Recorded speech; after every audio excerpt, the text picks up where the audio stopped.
Welcome to NTD Newsroom. I'm Don Ma. The White House announcing in-person peace talks with Iran, when and where that's going to take place, and what's in President Trump's latest message to Iran. War Secretary Pete Hegseth says the U.S. is watching Iran's buried nuclear material and is ready to take it if need be, while General Kane emphasizes that a ceasefire is a pause. Key takeaways from the Pentagon briefing. Data shows some traffic resuming in the Strait of Hormuz after the ceasefire between the U.S. and Iran, but across the Gulf, Iranian drone and missile attacks are still being reported. Results are in for two elections. A Trump-backed candidate is set to serve in the U.S. House and an expanded liberal majority on Wisconsin Supreme Court. We have the results. America's Route 66 celebrates its 100th anniversary. The highway spans over 2,400 miles and boasts a variety of fun and unique stops along the way.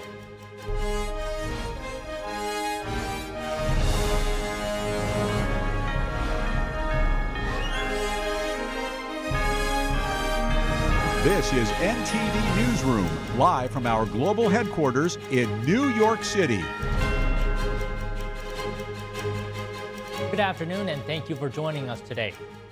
A day after a critical ceasefire between the U.S. and Iran, the Pentagon holding a press conference to share information from Operation Epic Fury. War Secretary Pete Hegseth saying America's military, along with Israel, achieved every single objective on plan, on schedule, exactly as laid out from day one. Iran begged for this ceasefire, and we all know it. As the President truth this morning, a big day for world peace. Iran wants it to happen. They've had enough. Operation Epic Fury was a historic and overwhelming victory on the battlefield. A capital V military victory. By any measure, Epic Fury decimated Iran's military and rendered it combat ineffective for years to come. You see, in less than 40 days, one of our combatant commands, Central Command, CENTCOM, using less than 10% of America's total combat power, dismantled one of the world's largest militaries. Hegseth saying President Trump had the power to cripple Iran's entire economy in minutes, but he chose mercy. The War Secretary saying the president spared those targets because Iran accepted the ceasefire under overwhelming pressure, adding that the new Iranian regime understood that a deal was far better than the fate that awaited them. Hegseth also discussed nuclear material in Iran and what the ceasefire means for the Iranian people. It's always been non-negotiable that they won't have nuclear capabilities. And so right now it's buried and we're watching it. We know exactly what they have, and they know that. And they will either give it to us, which the president has laid out. They'll give it to us voluntarily. We'll get it. We'll take it out. Or if we have to do something else ourselves, like we did in Midnight Hammer or something like that, we reserve that opportunity. But what's clear, what the new Iranian regime knows, is they'll never have a nuclear weapon or the capability to get a path to one. I would love to see the Iranian people take advantage of this opportunity. They have been oppressed by the previous regime, and they'll have a new opportunity with this regime. That remains to be seen. That was not our objective in this effort, but they're brave people. Horrible things have been done to them by the previous regime. Tens of thousands targeted and killed and assassinated in a way the government never should, and we wish them the best. Yeah, we'll be hanging around. We're not going anywhere. We're going to make sure Iran complies with this ceasefire and then ultimately comes to the table and makes a deal. So we'll stay put, stay ready, stay vigilant, as the chairman laid out. Our troops are prepared to defend, prepared to go on offense. Chairman of the Joint Chiefs of Staff, General Dan Kane, saying the Iranian Navy now lies mostly at the bottom of the Arabian Gulf, with more than 90% of their regular fleet sunk. Kane says 95% of their naval mines are also destroyed. Meanwhile, Kane says Iran's defense industrial base has been decimated for years to come. The general saying the U.S. attacked 90% of their weapons factories and shattered their missile defense industrial base. Kane also discussed the rescue mission and emphasized that the ceasefire is still temporary. Let us be clear, a ceasefire is a pause, and the joint force remains ready if ordered or called upon to resume combat operations with the same speed and precision as we've demonstrated over the last 38 days, and we hope that that is not the case. This is a story that gets to the very heart and soul of who we are as a joint force, who we are as Americans. Selfless sacrifice in service of others. This was and is a joint force that has the guts to try, that does not quit, and who each and every day does the things that we must to dare to win. No lives were lost. We succeeded because the joint force is always at the ready. Now, back to War Secretary Pete Hegseth. He says the Strait of Hormuz remains open, with U.S. forces closely monitoring the situation as a ceasefire with Iran takes hold. He acknowledged early confusion on the ground, saying it can take time for orders to reach all units, but said Iran would be wise to halt any remaining attacks. Hegseth added the U.S. remains prepared to respond if needed, while expressing confidence the agreement will hold. He also said strong U.S. military pressure played a key role in bringing Iran to the negotiating table. Oil markets are seeing some relief. West Texas Intermediate crude was at $95 a barrel this afternoon. That's a significant plunge from yesterday when the U.S. benchmark topped $116, but it's still well above the pre-war price. Global oil benchmark Brent crude hovered at $95 a barrel as well. AAA says regular gas is averaging $4.16 a gallon. Wall Street also opening higher, with both the Dow Jones and Nasdaq up nearly 3%. Early signs of movement are emerging in the Strait of Hormuz, a key global shipping route for oil. Ship tracking data shows that some vessels have begun transiting the waterway, including a Greek-owned and a Liberia-flagged bulk carrier. However, hundreds of oil tankers remain stalled in the region amid ongoing uncertainty. At the same time, Pakistan, which is mediating the truce, says there have been ceasefire violations in a few areas. Pakistan's leader is now urging both sides to show restraint. Meanwhile, elsewhere in the region, Kuwait says it intercepted 28 Iranian drones targeting critical infrastructure, including oil facilities and power plants. The United Arab Emirates also reports continued missile and drone activity, with air defenses actively responding. Saudi Arabia says it intercepted and destroyed 9 drones in recent hours, despite the ceasefire deal, while also voicing support for the truce. Meanwhile, diplomatic efforts are continuing. Pakistan's prime minister says Iran has agreed to participate in talks in Islamabad later this week, raising hopes for further negotiations. Iran-backed militias are conducting drone strikes near Baghdad International Airport and a U.S. diplomatic support center. The U.S. Embassy warned that the groups could launch terror attacks against American citizens and allied targets throughout Iraq. Targets include diplomatic facilities, businesses, universities, hotels, and airports, among other locations. The embassy advised U.S. citizens against air travel due to the ongoing risks of missiles, drones, and motors in Iraqi airspace. Americans currently in Iraq are advised to depart the country by land. According to the U.S. Embassy, land routes to Jordan, Kuwait, Saudi Arabia, and Turkey are open. Secretary of War Pete Hegseth saying this morning that Operation Epic Fury is an overwhelming victory. Joining us now is David Wormser, analyst for Middle East Affairs at the Center for Security Policy. David, good afternoon. Always great to see you. So I have a clip here of Hegseth talking about this morning. Let's just take a quick look. Iran begged for this ceasefire, and we all know it. As the President truth this morning, a big day for world peace. Iran wants it to happen. They've had enough. Operation Epic Fury was a historic and overwhelming victory on the battlefield. A capital V military victory. By any measure. So, David, the Pentagon is declaring victory here. Has Iran been defeated? Well, I think its military has been defeated and its government's been devastated, and the limits of its ability to even control its own territory has been exposed. It certainly can't control its airspace. And it was exposed also dramatically with the rescue operation that got back our airmen. How we were 45 minutes from one of their largest cities, 45 kilometers from one of their largest cities, set up a temporary base, and they could do nothing about it. That said, in the Middle East, there's reality and there's reality. The reality is what Americans deal with. We're very straightforward people. Their leadership is dead. Their army's destroyed. We control basically all the elements of their country, their air, their land when we want to, and their sea. But the Iranians are playing for a game of perception and narrative. And they're trying to leverage this into a victory only because they need to survive. A regime like that survives only by terror and an image of omnipotence and invincibility. And when it shows itself to be weak and defeated, that is the most dangerous point for a regime like that. So it's going overtime to try to convince people it actually won. But the danger is that it convinces itself of that when it listens to people in the United States on the left and right who really didn't want Iran to lose this war, were very much against the war, say that we lost. And they listen to Europeans and they listen to Russia and China and their propagandists around the world. The danger is they convince themselves of that. It's not the danger for us, it's the danger for them. And they think that we're entering into this ceasefire in a state of despair.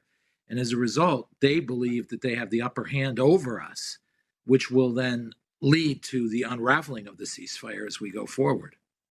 Okay, so how is the Iranian regime leveraging this ceasefire then, if that's what you're saying? Is it using this to bide time? Can you just talk to us from the Iranian regime strategy point of view? Well, they think that they have the United States over a barrel, quite literally. For example, the closing of the Straits of Hormuz, they think we really don't have an answer to it, and that we really cannot stomach high oil prices, and especially on the to the Europe and China, and the whole area of industrial capacity in the West was threatened. So they believe that they have us over a barrel, literally. They also believe that the Israelis were running out of interceptors, the Israeli Air Force was shutting down, we were running out of ammunition, et cetera, et cetera. So they feel that we don't really have the strength and the wherewithal to continue the war. So if they restart it in 2 weeks after they regroup and get back on their feet and rebalance themselves, they feel that we won't have the grit nor the wherewithal to continue to prosecute the war, and that we will eventually give in to their 10 points. The other thing is they think that we may not agree, that is, we may not even get there, because, for example, take the Lebanon issue. Lebanon is not covered by the ceasefire. Israel is attacking Lebanon. The Iranians now said, oh, we're going to close the Straits of Hormuz until Israel gives in and there's no more attacks on Lebanon. And they're trying to force a concession on that point, which the United States and Israel had adamantly refused until now. And they are trying to leverage that into a victory. That is an example of how they're going to probably overplay their hand. And this will lead to most likely to an unraveling eventually. Okay, here's the question I have, and there's two parts here.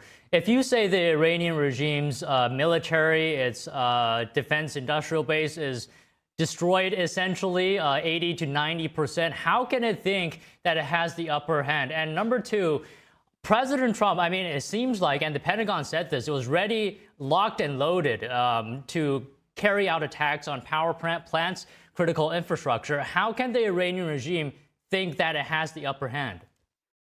Oh, excellent question. Look, the Iranians are, the regime is, at the end of the day, invested in Iranian culture. It's at war with the Iranian people and at war with traditional Iranian culture, but it's still staffed out by Iranians, and they think in that way. And there's really the 1001 Night cycle is really a story about how you leverage weakness to take over the soul, the narrative of your enemy, to the point where you control him. So their whole strategy is based on leveraging weakness through manipulation to take over your soul and have you defeat yourself.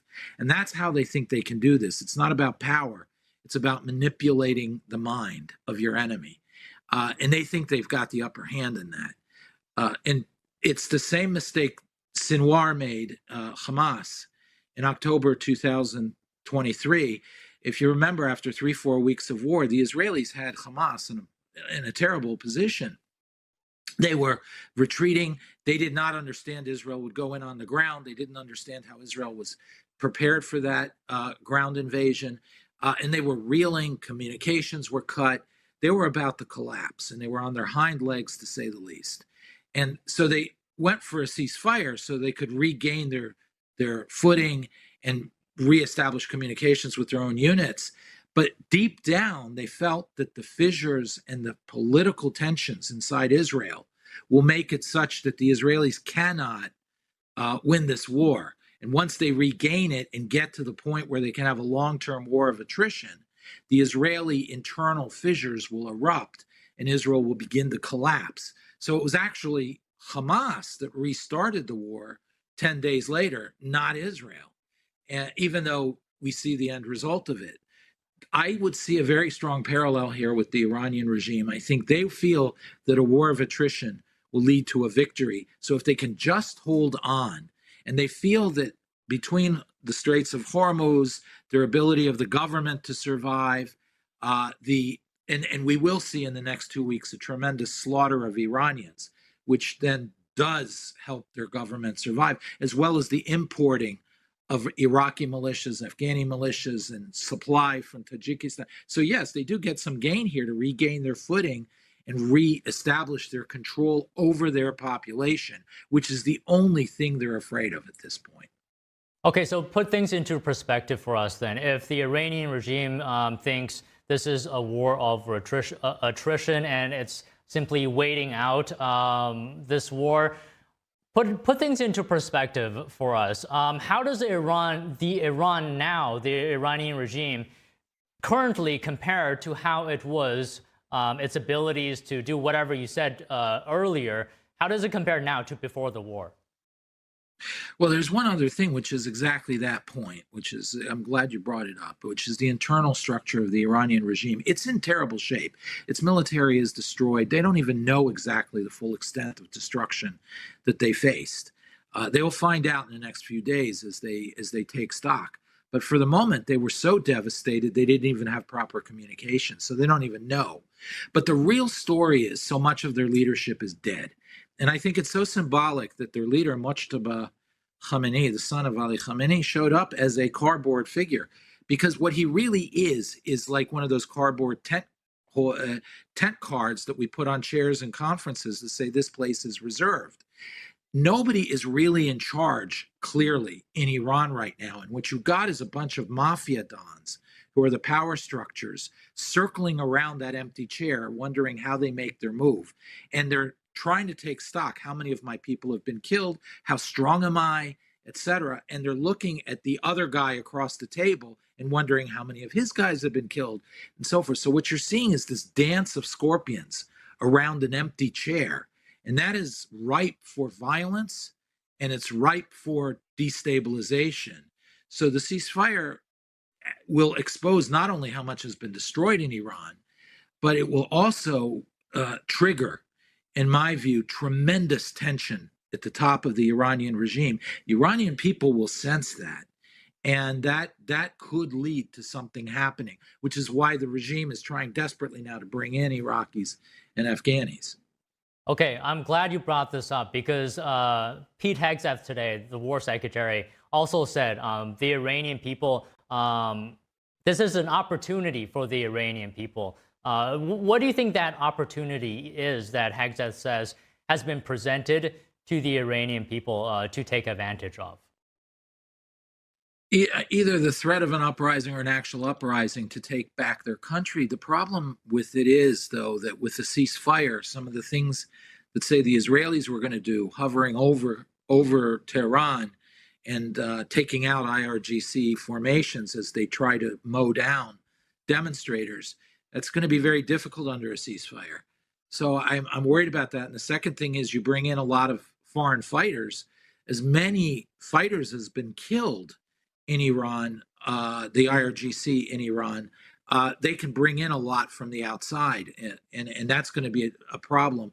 The third thing that's a real problem, by the way, I think this is the problem with the reconstruction of Iran. Iran can import stuff after this war is over, and it can rebuild much faster, or it may not even rebuild. It may simply import finished products from China and so forth to directly threaten the region. So I think the idea that it'll take them 10, 15 years to rebuild maybe their economy, but not their military threat. But it's also with the internal, with the people. On the positive side, the people themselves now maybe will have more access to the outside world, and they will begin to understand the parameters of destruction that their enemy, the Iranian regime, has faced, and that can encourage them. So there's good and bad, but I'm a bit worried that we're overestimating how much the Iranian regime is paralyzed in terms of internal repression, because it is importing fighters from the outside, will be able to freely do so now, and it is also able now to mass execute the leadership, any leadership that emerged. And I think that's what we're facing, unfortunately, in the next 2 weeks, is probably a horrific execution of prisoners and arrests and executions of non-prisoners at this point. Okay, that's terrible to hear, but I just want to ask you one last question here. What do you think are the conditions that you see personally would be qualified as a victory for the U.S. In terms of this Iran operation? Well, I think Pete Hegseth, and then it was echoed by Prime Minister Netanyahu, said really the crown jewel. The crown jewel is, will there or will there not be the 60% uranium in Iran or not at the end of all this? Has it been removed or has it not been removed? That is really one of the core definitions of victory. The second core definition, I think, is, did Iran lose enough of its missile force and is unable to replenish it in a way that establishes a real deterrent threat against the region that would prevent any resumption of war or attack on the nuclear program? And the third area that I think is critical is Iran able to successfully defend the survival of its proxies, specifically in this case, Hezbollah? And from what we're seeing in the last few hours in Israeli attacks on Hezbollah, that is the one thing the Iranians are making a stand on now and threatening the ceasefire today. But that is the one thing that was not given them in this. Well, it's not the one thing, but it's one of the main things that was not given them in this ceasefire, is that Israel is not covered in its war against Hezbollah and won't be, most likely. So I think right there you see those 4 areas or 3 areas are the key to defining victory. And one of them already, the Iranians are in a bind. They don't know what to do about it. And the other ones, we've said already that we will either take out the uranium by agreement or we will take it out by force, one or the other.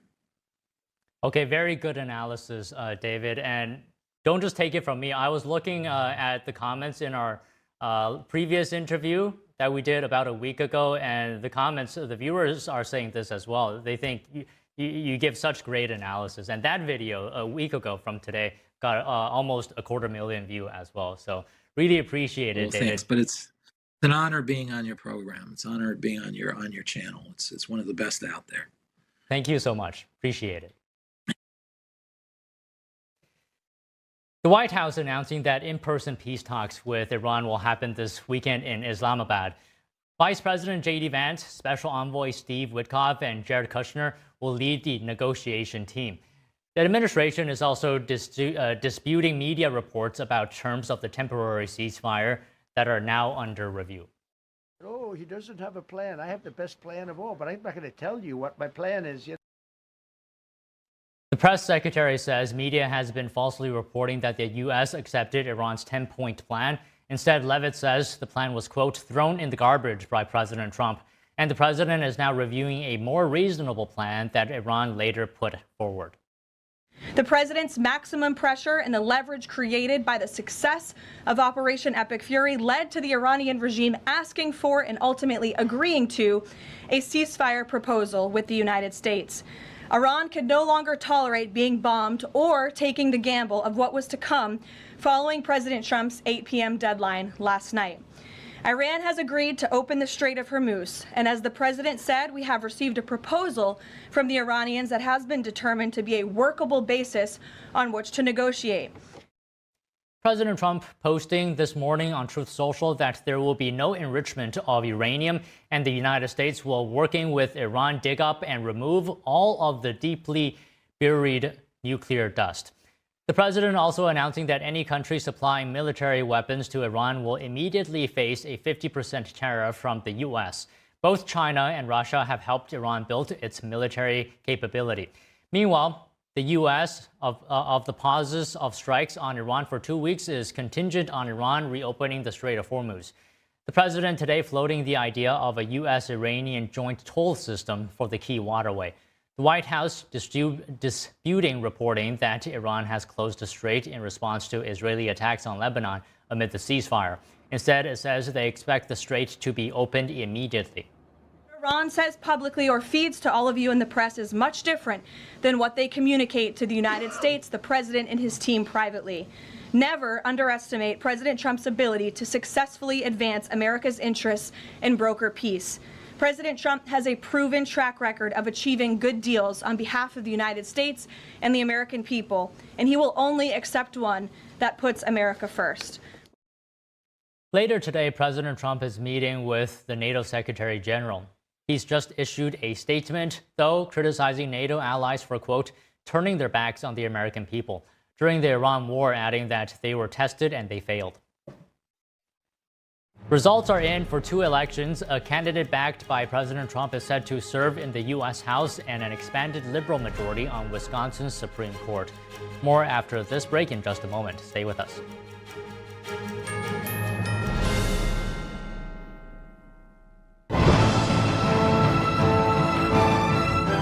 Absolutely perfection. Hands down, the best show I've ever seen. I almost cried like 8 times. I don't think anybody realizes how good this show is until you actually get into the theater and see it. I feel better about the world. I feel uplifted. It fills the cup with joy. Could not get enough of it. You have to come see it. It's a must-see. Must-see.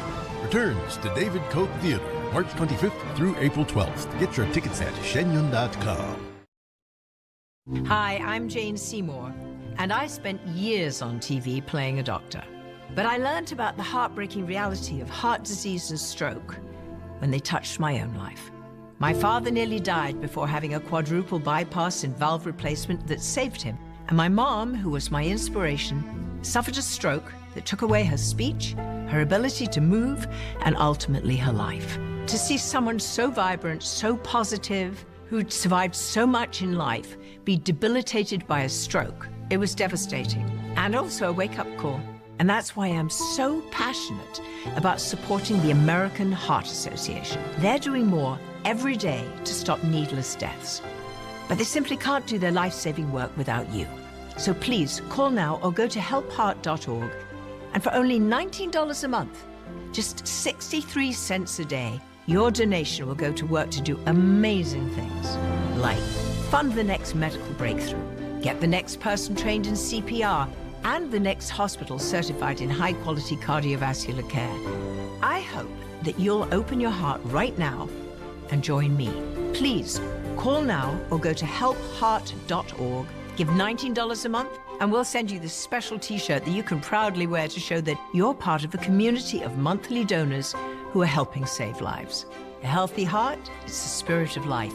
It makes it possible to do the things that you love, to spend time with your friends and family and fulfill your life's dreams. But so many won't have that chance. Heart disease is America's #1 killer and the #1 killer of women. And that's why I'll do whatever I can to make sure others don't die from heart disease before their time. So please join me. Call the number on your screen or go to helpheart.org and help save even more lives. Thank you. Looking to refresh the style in your house? Come to Mathis Home during the Spring Style event and see hundreds of options for your perfect living room. Take a look at this sectional. We can help you build it into the style you want. From sleek and modern to something more eclectic to an updated traditional look. You can also reconfigure it just by adding or removing pieces.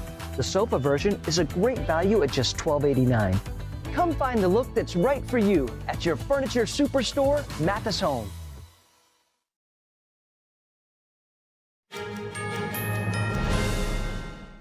Results are in for two key elections, one to replace former Congresswoman Marjorie Taylor Greene in Georgia and another for a seat on Wisconsin's Supreme Court. NTD's Melina Weiskup has the results. Georgia voters have elected Clay Fuller, a district attorney, to serve in Congress. If you need to see any proof that God guides everything in this country, all you have to do is look at the man that is standing on this stage right now. And it's not because we had a huge victory tonight, because we had a huge victory tonight. But it is because I'm an absolute miracle to be above ground at this point. The congressman-elect says a diagnosis of thyroid cancer was a wake-up call from God.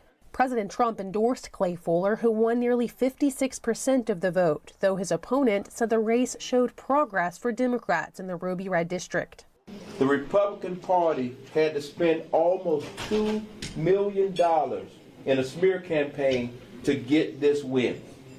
They should never have to spend money on a Ruby Red district.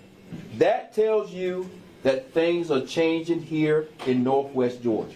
Harris conceded the race Tuesday night. Fuller will fill the seat of retired Congresswoman Marjorie Taylor Greene until the end of this year, but will have only 1 month off the campaign trail. Fuller will have to run in another Republican primary in May to secure a full 2-year term.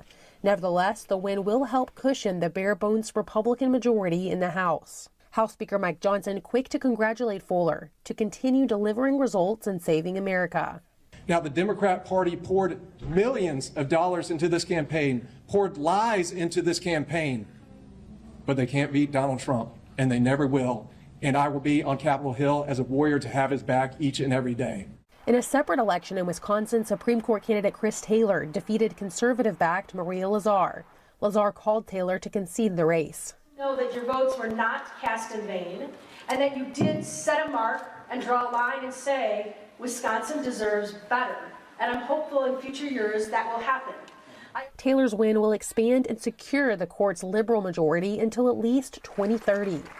People are hungry for a judiciary that prioritizes them, that protects our rights, that affords all Wisconsinites equal justice under the law.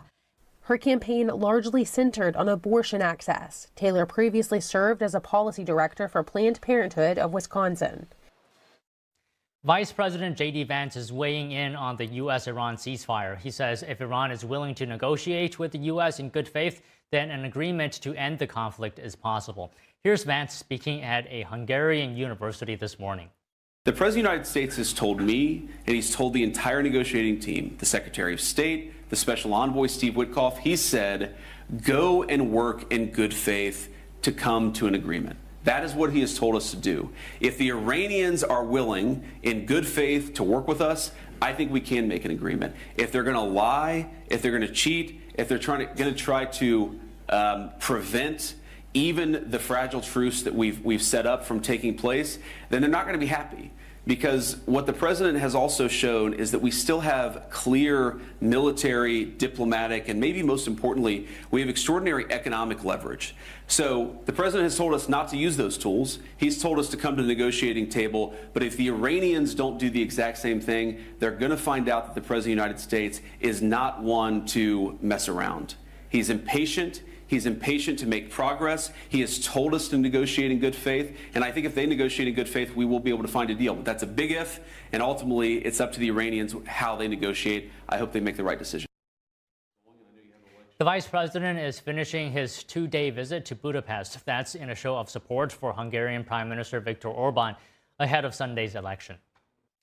Reactions are pouring in from around the world to the U.S. and Iran ceasefire announcement. World leaders welcoming the pause in fighting. This is very positive, and we hope that it leads to a permanent de-escalation and an end to the conflict and a resolution that allows the world to go forward. We are welcoming the US and Iran's announcement as a positive development.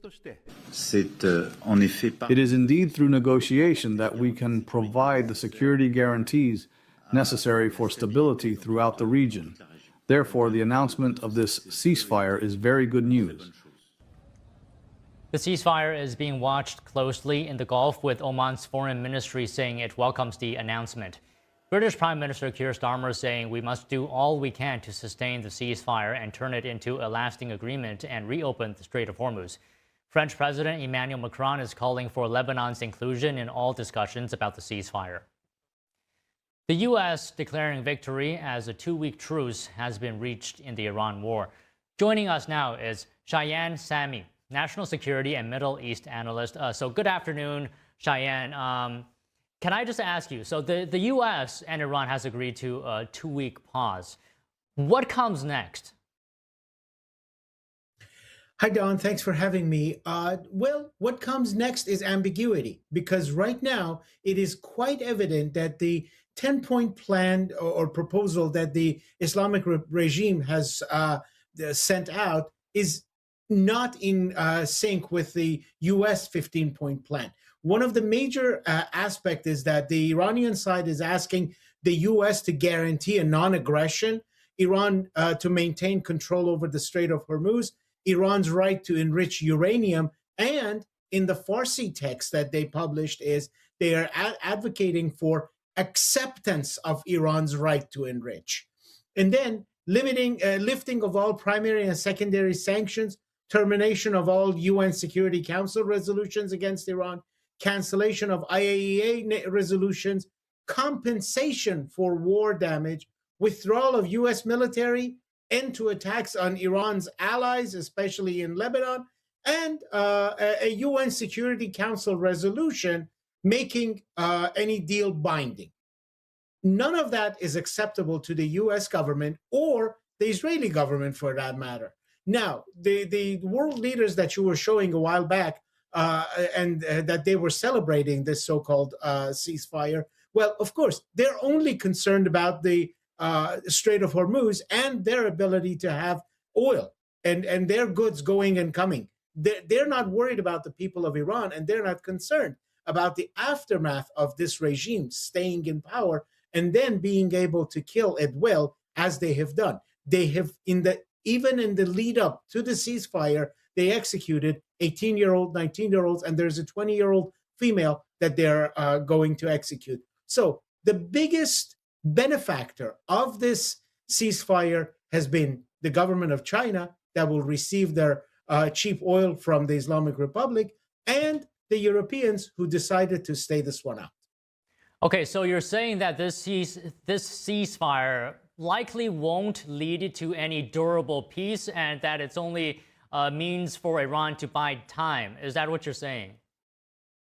I'm afraid, yes, that's exactly what it is. Because first and foremost, this ceasefire is slated for a 2-week period, but I don't even foresee that it will last for 72 hours. Why? Because the Islamic Republic has already started attacking the neighboring countries. They have lobbed missiles against Kuwait, Qatar, and Saudi Arabia, and they have also been lobbing missiles toward Israel. So they are doing what they want to do. They just want to buy time to basically regroup. I understand the United States government also wants to refocus, recalibrate, and get ready for the next phase. But I think the mere fact of talking about a 10-point plan versus a 15-point plan, that none of them are in sync and none of them jive well with what the U.S. government has stated, goes forward. And on top of all of that, this ceasefire does not take into action human rights violations in Iran against the people, the innocent people of Iran. And that is something that the world leaders must pay attention to. And unfortunately, it's not on their agenda right now. Okay, can I just ask you, by your assessment, how much has the Iranian regime been weakened since the start of the war? Because the Pentagon today declaring victory and saying over, I think, 13,000 targets in Iran has been struck. So how much has the Iranian regime right now been weakened? The regime has been weakened, Don. That's not a lost factor in anybody's mind. First of all, they lost their supreme leader. The next guy that they have said has been elected or selected, whichever one you want to name it, is nowhere to be seen. Nobody has seen even a picture of him. Nobody has heard his voice. So he doesn't exist. The next level, the president is a persona non grata within the Iranian apparatus. And right now, there is the chief of the IRGC, the militia group, and the chief of the parliament, the speaker of the parliament, and the two of them also do not see eye to eye on everything. And then there is a bunch of militia groups on the side that even if there is anybody within the Iranian system who wants to talk about normalizing relations with the West and with the United States, they will shoot them down. So the regime has been definitely weakened. There has been plenty of their capabilities, command and control, leadership, and military apparatus that has been destroyed. But the mere fact that the Secretary of War in the United States and the President of the United States continuously talk about this idea of regime change has not occurred in Iran, because regime change in a political parlance means a new government, a new constitution, a new system of governance. But in the Islamic Republic, nothing has changed. So only just a few people have been killed and a few people have been replaced. The only way that you can resolve the conflict with the number one state sponsor of terrorism in the region is to remove the entirety of the government, top to bottom, left and right, so that the people can actually develop a new governance, a new constitution, and a new system to lead them. Okay, so to your point then, how do we get rid of the government entirely? How do we do that, top to bottom, left to right? The best way to do it is to, number one, continue the targeted attacks against the leadership, the top tier leadership, and eliminate them one by one. Continue to control the methods of economic viability for the regime, which is controlling the Kharg Island in the west and basically the oil terminals there, and then also controlling the islands that lead to the Strait of Hormuz, namely the Qeshm, Larak, and Abu Musa islands, so that you can control the Strait of Hormuz and not anybody can come and circumnavigate your presence there. And then the United States can also move into the areas of air defense systems that the Islamic Republic has been hiding in the southern region of the country, and then also to have a plan to remove the enriched uranium from the Iranian soil. That way, the Iranian government will not have any means of political survival, military survival, or economic survival. That would be the end, and that would basically lead them to a surrender. Okay, so what you're saying, does that require physical U.S. troops on the ground, or is airstrikes enough to achieve your goals that you just described? Airstrikes will do the job done, but having boots on the ground will facilitate and solidify the opportunity. Right now, the Arab nations in the Persian Gulf region, they are upset enough with the Islamic Republic that they are willing to join the U.S. in its military campaign. How? They would provide aerial support and the U.S. boots on the ground, because they have the know-how and they can go and grab the enriched uranium. They can facilitate this. So air support is needed. Ground support is a viable and the best solution to capture the necessary areas and the necessary evil doing by the Islamic Republic, so that the people of Iran can also, with the targeted attacks on the leadership in the capital city, perhaps by Israel, then the people can come out in the street and take the matter to their own hands. Okay, Cheyenne, I just have a couple more questions. You've been very clear so far. Just a few more, but the main part of the ceasefire was opening the Strait of Hormuz, right? So let me ask you a question on that. Do you think Iran has the ability to block passage in the waterway in the long term? We're talking years here. Does Iran have the ability to do that? done. They can only threaten by mining the sea. And let's not forget that the Strait of Hormuz, land to land, is about 20 miles, but the area that is viable for major tankers and major ships to pass by is about a 2.5-mile radius. So, and there is one lane for outgoing, one lane for incoming. So it is a very narrow passageway, and the Islamic Republic is trying to continue having its speedboats that the IRGC owns in the region to control it. But it is not an option. The United States and the world should not allow the Islamic Republic to retain control of the Strait of Hormuz. And they are now talking about charging a passage fee of $2 million per ship that to be split with Oman.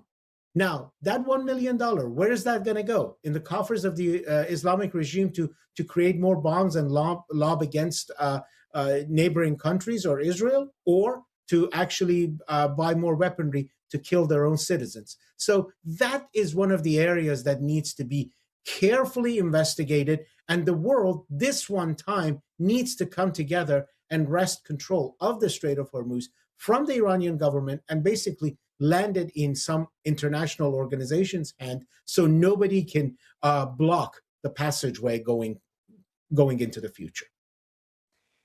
Okay, maybe just last question here. Yesterday, Russia and China blocking a UN resolution to protect the strait. Can you just talk to us about what has been China's role in this? What does the gesture yesterday mean to you? Well, yesterday's gesture just means that China is telling its stooge in the region, the Islamic regime, that, hey, I'm holding the line here and I'm supporting you, but you also need to come through. You also need to let the ships pass through the Strait of Hormuz because I need my cheap oil and I need it fast. And in fact, reports have been that the U.S. vice president and Chinese officials were talking to each other. And then the Chinese officials were the ones who pretty much drilled it into the Iranian leadership's head that this is the best course of action right now, or else we are not going to be able to support you at the UN Security Council anymore. In this process, Russia has been the biggest benefactor. Why? Because the focus has been shifted away from the Ukraine war. Russia has been able to do what it wants. And in this process, Russia has also told the Islamic regime, you do my bidding and I will just hold your back at the UN Security Council. But that is also going to come to an end. And if the world helps removing the number one state sponsor of terrorism, which is the Islamic regime in Tehran, then all focus could be shifted toward the war in between Russia and Ukraine and help the people of Ukraine celebrate victory. Okay, very clear analysis today. Thank you for giving us your time today, Cheyenne. Thank you. Good to be with you. Some traffic reported in the Strait of Hormuz on day one of the ceasefire between the U.S. and Iran, what the White House says about reopening the critical waterway. More news after this. Don't go away.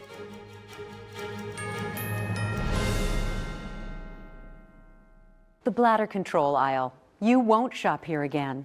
Your private business is your own. The constant struggle is over. Now there's a better way. It's HDIS. We home deliver bladder control products. We understand how you feel. For over 25 years, we've home delivered to many of the 20 million Americans who deal with incontinence. We offer all brands. We pay shipping and use plain, unmarked boxes. If we can help you or someone you care for, call for your free product sample pack and $45 in money-saving coupons. Our counselors will help you choose the right product. And unlike stores, we're always in stock. You'll get what you need. Satisfaction guaranteed. HDIS, the better way. For your free sample pack with your free catalog, $45 in money-saving coupons, and free product samples, call 1-800-701-6159. That's 1-800-701-6159. What if kids in America didn't have to go to bed hungry tonight? What if our moms, dads, and grandparents could put healthy food on the table every day to help us grow strong? What if all of our friends and neighbors had fresh food too, and there was no hunger at all in America? And what if there was a way today for you to help? Call now or go online to helpfeedingamerica.org and give $19 a month, just 63 cents a day. So many of us don't have enough food to eat, but your monthly gift means families across the country and in your community can fill plates with food. Kids can get healthy meals year-round, even when school's out, and our neighbors can have fresh food. Food that moms, dads, entire families need to thrive. But right now, more people are facing hunger. Feeding America works from coast to coast with partner food banks, food pantries, and meal programs. It takes all of us to make that happen. Will you help too? Please call the number on your screen or go online to helpfeedingamerica.org and give just $19 a month, and we'll send you this free canvas grocery bag. It's our way of saying thank you for helping to end hunger for our neighbors. Because no kid, no mom or dad, nobody should go hungry in America. Nobody. So what if today was the day you could help nourish futures for our friends, our families, for all of us? Ending hunger is possible. What if we end it together? Call or give online today at helpfeedingamerica.org and your gift can be doubled. Thank you.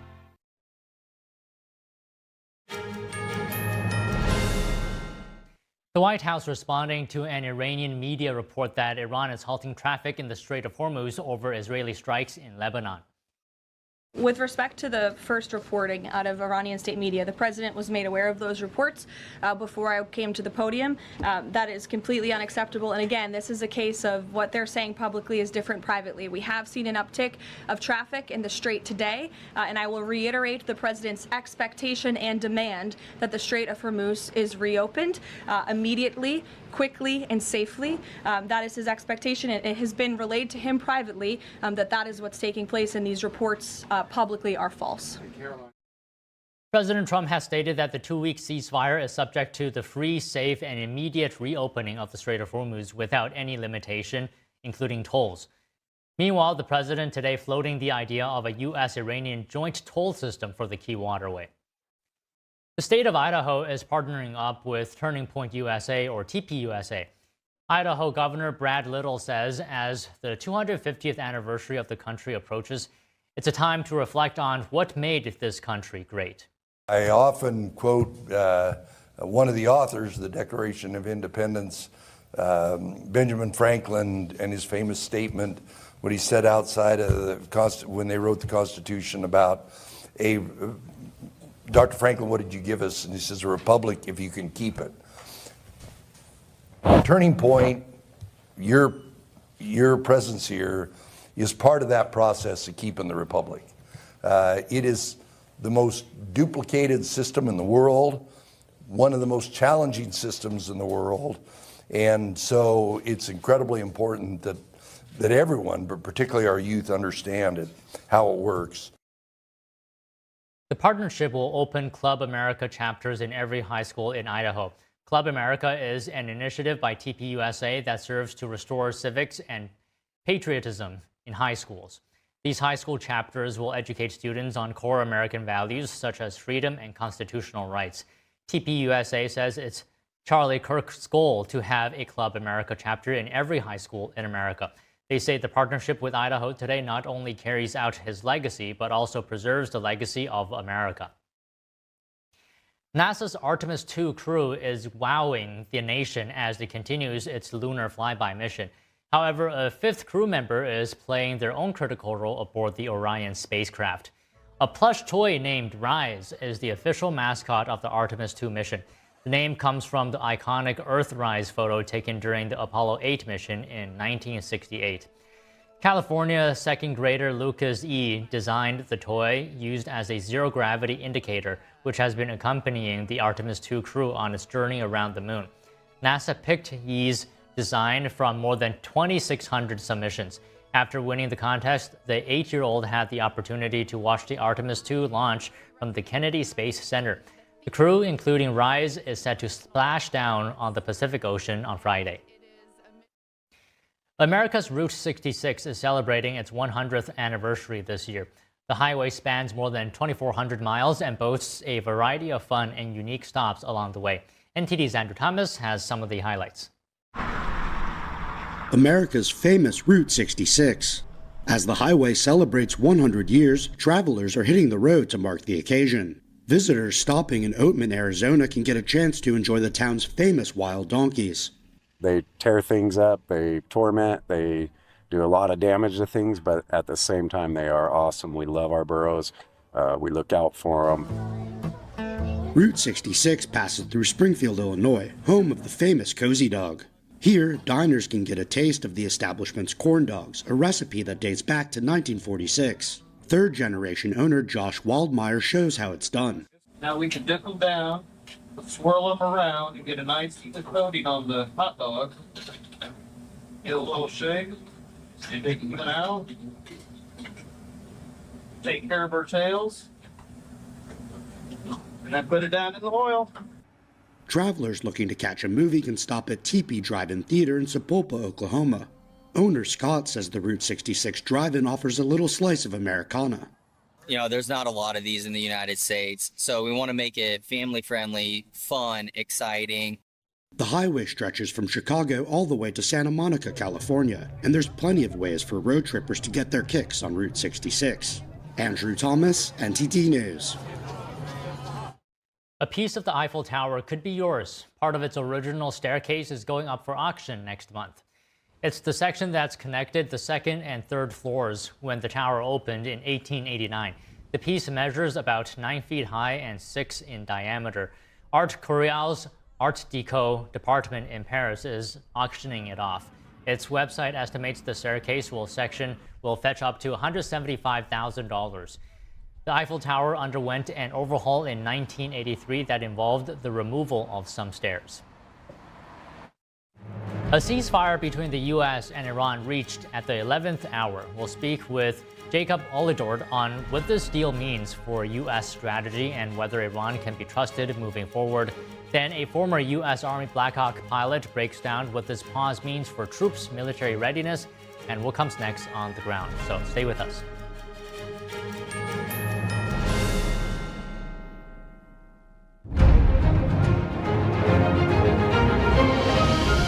Performance that truly matters for each and every one of us. This is what you've been waiting for. See it at least once in your lifetime. Shen Yun. Get tickets now at shenyun.com. Hi, I'm Susan Lucci.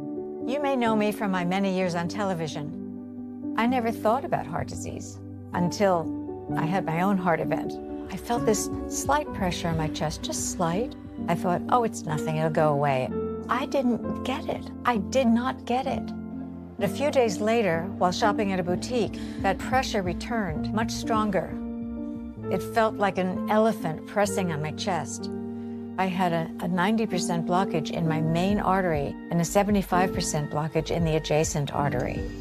I was rushed into surgery where I received 2 stents in my arteries. Stents developed through research funded by the American Heart Association. Those stents saved my life. That's why I'm in front of you today, asking you to join me in supporting the American Heart Association by becoming a monthly donor. Call now or go to helpheart.org. For only $19 a month, just 63 cents a day, you can help fund the next medical breakthrough. Get the next person trained in CPR, the next hospital certified in high-quality cardiovascular care. I'm so grateful to the American Heart Association. Their research helped save my life.